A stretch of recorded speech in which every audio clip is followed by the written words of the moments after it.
Welcome, Congressman. Welcome to Iowa. Thank you. Congressman. Good to be here. Thank you.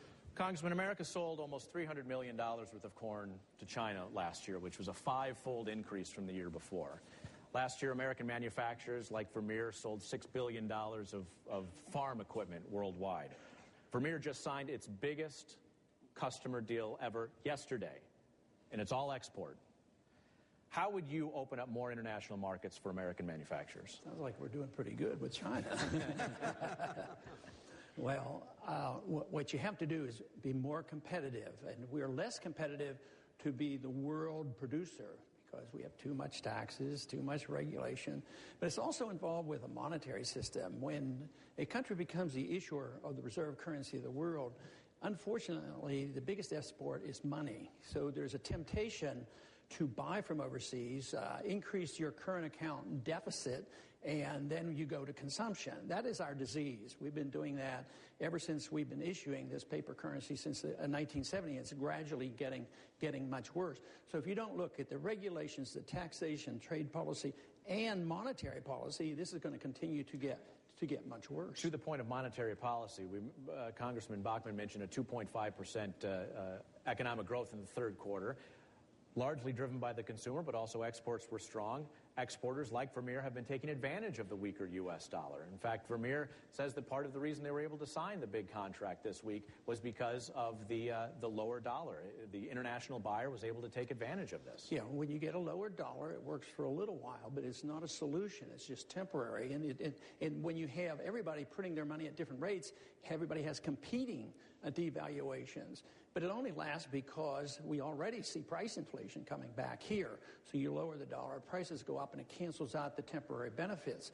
So we really have to start talking about, if you want a more balanced trade and a fairer trade system, you have to have a commodity standard of currency. Otherwise, you will always have these competing devaluations, and then everybody's going to be unhappy, and then they're going to ask for trade wars. And we've already started. Look, there are tariffs being put. Brazil has put a 30% tariff on Chinese goods. So the trade wars will be devastating. So the only way you can solve that is solve the problem with the currencies and the devaluations. Do you support the trade deals that were just signed? With? Panama, Colombia, and South Korea? I support the lowest tariffs of anybody in the Congress. I want the freest trade possible. I never vote for sanctions. I want to trade with Cuba. But I do not like international arrangements because it is sacrificing our sovereignty. The WTO is, on occasion they give us lower tariffs. But most of the time, more times than not, you go there to retaliate. And I'm not for that. I'm not for another level of government. And under the Constitution, trade policy is to be designed, by the Congress. It is not to be designed by a body that is created by Congress and give the authority to the executive branch. So, no, I don't like the international trade agreements. I just like low tariffs, as low as possible, as quickly as possible, and get out of it. A lot of people who preach free trade are the ones who are the first ones to put on sanctions, so they're hypocritical about some of these free trade agreements. You like low tariffs. You also like lower taxes at the federal government. The federal corporate income tax is a real burden. We're being told that that's put us in an uncompetitive situation. Absolutely. Especially with the penalty then for bringing profits back from overseas. What would you do about that? Zero tax on people who want to repatriate their money. And as a modest start, I would put the corporate tax at 15%. We would become more competitive. And put us equal with where Canada's going to be. Yeah, I want them very low because in many ways, they think that the corporate tax, if you lower corporate tax, only the executive is going to benefit. But the consumer benefits too. Corporate taxes are a form of a sales tax. They do have to, if they're competitive, they have to pass this on. So I'm low taxes, but you can't get low taxes unless you deal with the big problem. That's big spending. And that's where I think so many come up short. They're not willing to talk about significant cuts in spending. You've been really bold in that, and you want to kind of share with us a little more detail, because I think you've got the boldest plan to reduce the federal deficit. I think most Americans are scared to death. They've seen this country become a huge debtor nation. We see the federal debt go up 1.3, 1.4 trillion year after year. We know this is not affordable, not sustainable, and you have a plan to deal with that. Well, we have two debts. We have the foreign debt, which is the biggest in the history of the world, and that's one subject. But the national debt is now $15 trillion. and it's unsustainable. And we get into a mess because of this, and everybody in Washington thinks the solution is spending more money. But the best example to realize why you have to cut spending is what happened after World War II. They cut spending 60%. They cut taxes 30%. They brought 10 million people back home, and the economy boomed. It was taken out of the government, put into the economy. No, I have a proposal to cut $1 trillion, cut 5 departments, and significantly cut and put all that money back into the business community and the private community. Government expenditures just doesn't work. But the real reason is taxes. Spending is a tax. You either tax the people, you borrow the money, or you print the money. It's always a tax, so spending has to come under control. And this idea that the economy would collapse is absolutely false. The economy would blossom if you cut taxes and spending. Well, one of the problems with borrowed money is you got to pay it back with interest. And Absolutely. you can only build half as much stuff if you're doing it with borrowed money. So that's right. And it's a good case for individuals can't do it. Business can't do it. Why should government do it? You know, if a business gets into trouble, do we go to the businessman and say, well, you're in trouble now, you're approaching bankruptcy, what you need to do is borrow more money? But at the government level, they say, to solve the problem, you have to borrow more money and stimulate the economy. And they tell people that don't have jobs, well, if the consumer drives the economy, you should be spending more money. Get another credit card and you'll save the economy. It makes no sense. Haven't we already tried that with this administration and the previous administration with these so-called stimulus plans? It hasn't worked, right? It hasn't worked since the Depression, and it didn't work in Japan. You need to cleanse the system. You need to get rid of the malinvestment, and you need to get rid of the debt. Otherwise, you can't have economic growth, and that's what they refuse to accept. And just to that point, we have a question from the audience from Pat Meyer on housing, which gets to just the point about some of the things that may be holding back the economy. Pat? So Pat Meyer, Pella Corporation. Manufacturers have a considerable stake in housing and the construction industry. And obviously, with the recent recession, it's impacted our business. As president, what are you going to do to address the significant and rapid decline of the housing industry? What the government needs to do is a lot less, a lot sooner, and the market should have been able to adjust in 1 year, and we'd be back on our feet again. We need to get out of the malinvestment and the incentive to make mistakes. That is, when you're subsidizing housing interest rates like Fannie Mae and Freddie Mac, and you create too much credit, you always get a bubble. So you have to get rid of the bubble. You have to get those prices down where people will go back in and buy these houses. Poor people maybe can buy a house again that has saved. But to stimulate housing or keep the government involved in giving artificially low interest rates, absolutely wrong. It will perpetuate the problem. You need to get that system where housing prices go down, and then we'll go back to building houses again. You talk about artificially low interest rates in housing because of government involvement in Fannie Mae and Freddie Mac guaranteeing home loans.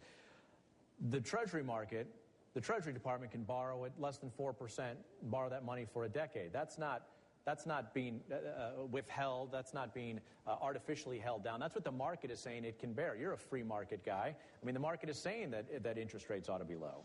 Yeah, but it's all artificial because the Fed's there pumping QE1, QE2. There's nothing market-oriented with our interest rates, and that's how you created the bubble. I mean, most everybody in Washington now concedes Bernanke kept interest rates too low too long. So what was the solution? Lowering to minus. I mean, we have an inflation rate not at 3%, it's much higher. And interest rates, banks can borrow money for less than 1%. So they're getting it at negative rates. So it is all artificial. Most business people know that you don't put on wage and price control. It's very damaging to the economy. But generally speaking, everybody accepts this notion that the price of money is not to be left to the marketplace. And it's always regulated. It has been since we've had this Federal Reserve, much more so in the last 40 years. But if you regulate the price of money, believe me, you're going to have malinvestment, too much debt, and you're going to have bubbles, and you're going to have a recession. And if we don't understand the business cycle, you can't solve the problem of the recession. That's my contention. Congressman, what does the short-term cycle look like under a Paul presidency if you're able to put in place the type of monetary policies that you are, leave alone that monetary policy is usually in the garage of the Federal Reserve? But you have to deal with the monetary policy. If I could have my daughters have the way, it took about a year after World War II, 46, the unemployment rate was quite low. Economic growth was booming. I would say a year and a half. But it will be prolonged. In 88 and 08 up until now, nothing has been solved. But the time at the World War II, you had a growing youthful population. You didn't have the burden necessarily of Social Security and Medicare, and you had America as the top economy, developed economy in the world. It's much different this generation. Well, why? It's because we've wrecked the economy. We have young people graduating from college with $1 trillion worth of debt, and there are no jobs. So there's a young population there begging and pleading for jobs. And that's what we have to do is create it. No, I wouldn't say that the conditions are different. Markets work whether you have people, no matter what the age is or what the conditions are. On the market principle, if you cut spending and taxes and regulations and do the right things, the jobs will become available, and there'll be people there to work. Right now, I still get people looking for workers coming in because our people aren't trained. So yes, we'd have to have a workers program. A booming economy would have a requirement for more labor. But under these conditions, it's not going to be solved. That I'm certain. Congressman Paul, some of the young people in the Occupy Wall Street group and whatever are demanding that their loans be forgiven or dramatically reduced. And how do you feel about that? What would that do?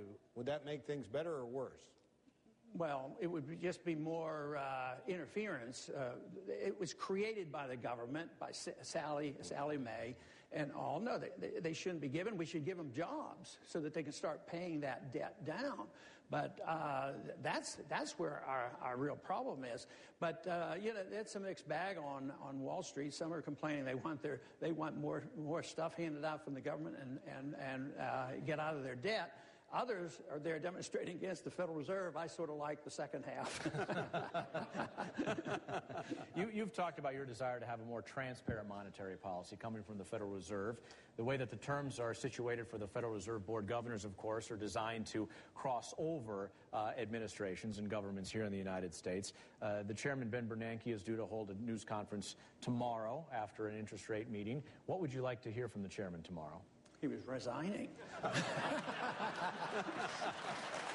he's going to throw in the towel and say, I am very sorry, Keynesian economics and price controls of money absolutely doesn't work, and everything we've done in the last 4 years really hasn't solved our problems. And then after the stock market explosion we've seen in October, what happens to capital prices? What happens to capital prices? You mean after what? After your resignation. Well, it's going to be steady, healthy growth, but it will be based on value. It will not be based on speculation. You won't see up 300 points one day and down 400 the next day, because that is not value. That's pure speculation, but you have to have a sound currency. The currency is the measurement of value, and if the currency isn't sound, this is what you have. Prices fluctuate because it's the currency that is unsound, and internationally that is the case. We're witnessing the destruction and the elimination, the end stages of the dollar fiat standard of the past 40 years. It's a big event. It's worldwide. The dollar is the reserve standard of the world. Everybody holds dollar. It's not a United States problem. It's a Greek problem, Spain problem, Japanese problem. But it's a monetary policy. That is what has created the monster that we're dealing with today. A lot of what we're seeing, the analysts are saying the stock market's fluctuation has a lot to do with what's going on in Europe and their huge debt problem. And is it your analysis that we're headed in that direction when you look at the debt situation in Greece and Italy and Spain and all of those European countries? Is that the direction we're headed if we don't change directions? Are, and it's going to be much bigger and much worse. But right now, the dollar is still respected compared to a euro and a yen, and people will still take it. But the dollar is very vulnerable. The dollar bails out everybody, and it bails us out domestically. We will be involved overseas with that European thing. They say no, but we're in the IMF. We bail out. There's a limit to how much weight you can put on the dollar. When the crisis hit in 2008, the Fed was very much involved. We did get some information. They dealt with $15 trillion worth of credit. Congress only messed around with a simple little $1 trillion that they gave away to their friends. 15 trillion, 5 trillion of it went to foreign central banks and foreign governments. And they didn't want to tell us a thing. That's why you have to have transparency. And the American people are with me on that, because the percentage of people that want transparency of the Fed, about 68%. So, and I think that's very healthy. Congressman Paul, thank you for your comments. Appreciate it. Thank you very much. Thank you very much. You bet. Thanks. Thank you, Congressman. Appreciate it.